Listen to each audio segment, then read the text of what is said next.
Hey, welcome. Let's move to the new question of medicine. This was a question about rheumatoid arthritis. Okay. Rheumatoid arthritis, uh, extra-articular manifestation of rheumatoid arthritis that is more common around in 40% cases. And the one thing you have to remember, the articular manifestation, many people are saying that DIP is the distal interphalangeal joint is spared in these things, but not always. When in sometime rheumatoid arthritis is associated with other disease like osteoarthritis. In these cases, the distal interphalangeal joint can be involved with RA. Remember this. You know all the articular lesion of rheumatoid arthritis. Matlab, when we start the topic, we always go with the articular manifestation of disease like the early morning stiffness present with in the when some patient wake up in the morning and got stiffness in the hand and leg, especially female, and it relieves as he or she walks. Okay, the important thing in this chapter, in this question was that I will tell you there are different in the ocular part or extra there are different extra articular manifestation. Like in the ocular there is keratoconjunctivitis sicca, episcleritis, scleritis.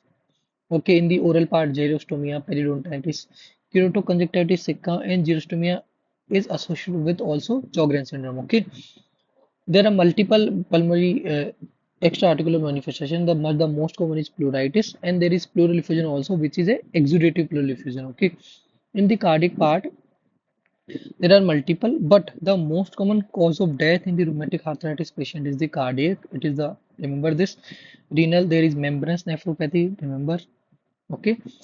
Secondary amyloidosis is also common in the endocrine part. Hypoandrogenism.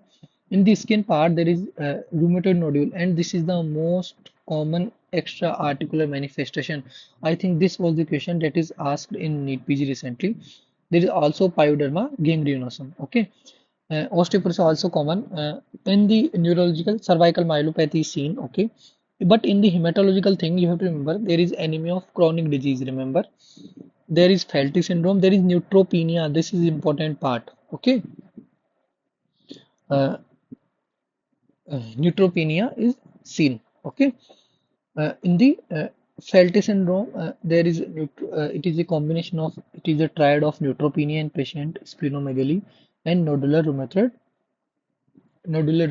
part of जो rheumatoid है, rheumatoid nodule simple occur. The important point, Felty syndrome occur in the late stage of rheumatoid arthritis, but there is also a differential diagnosis that is present in the RA itself. It is a T cell large granular lymphocytic leukemia that is present early in the phase of RA and associated with leukopenia.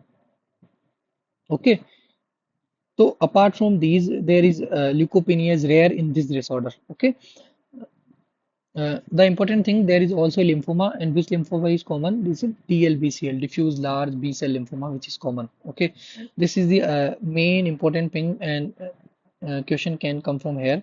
The important thing, one more major important thing in the classification criteria mean you are classified someone as a rheumatoid arthritis, that this patient is a rheumatoid patient, a rheumatoid arthritis patient.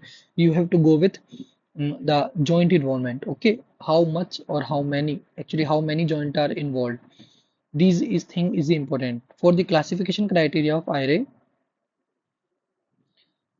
Give me 1 minute.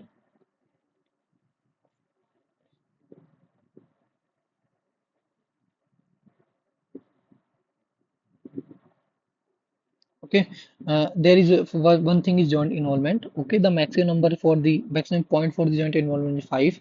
Next is the serology, either RF or anti-CCP or ACPA also.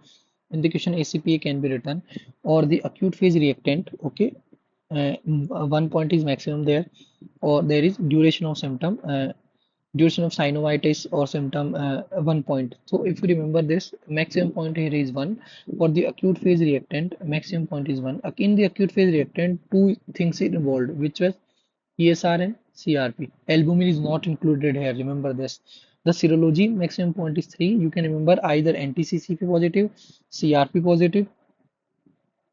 Okay, mean one low positive titer or at least one test, one high positive titer, neither RF is positive, neither the anti-CCP is positive by this. So there is three possibility. So you can remember there is this is can be given 3 point, and for the joint involvement maximum point is 5. Okay, these are the drug conventional synthetic DMIDs like methotrexate, leflunomide, sulfasalazine, hydroxychloroquine. You have to remember the mechanism of action of these drugs. For the biological, you have to remember the part where it acts. Like etanercept is a TNF alpha inhibitor. Anti-TNF monoclonal antibodies like infliximab, adalimumab, golimumab, certolizumab, pegol. ठीक है? Beta cell B cell depleters are rituximab, that is CD20 inhibitor. T cell co-stimulator is abatacept, and interleukin 6 inhibitor is tocilizumab or serilumab. There is interleukin 1 antagonist also. There is used in this is anakinra, and I think this is asked previously. For the targeted synthetic DMRDs, you have to remember Janus kinase inhibitor like tofacitinib. The examiner will confuse you in these 2 points: tocilizumab, okay, in this tocilizumab and tofacitinib. Okay, remember this and don't confuse by this. The important one is here is upadacitinib, upadacitinib. You can say it is a JAK1 specific JAK1 inhibitor. Okay, these rest are multiple JAK inhibitor, but this is a specific JAK1 inhibitor. Okay, I hope you now remember the extra articular manifestation of rheumatoid arthritis and the drug.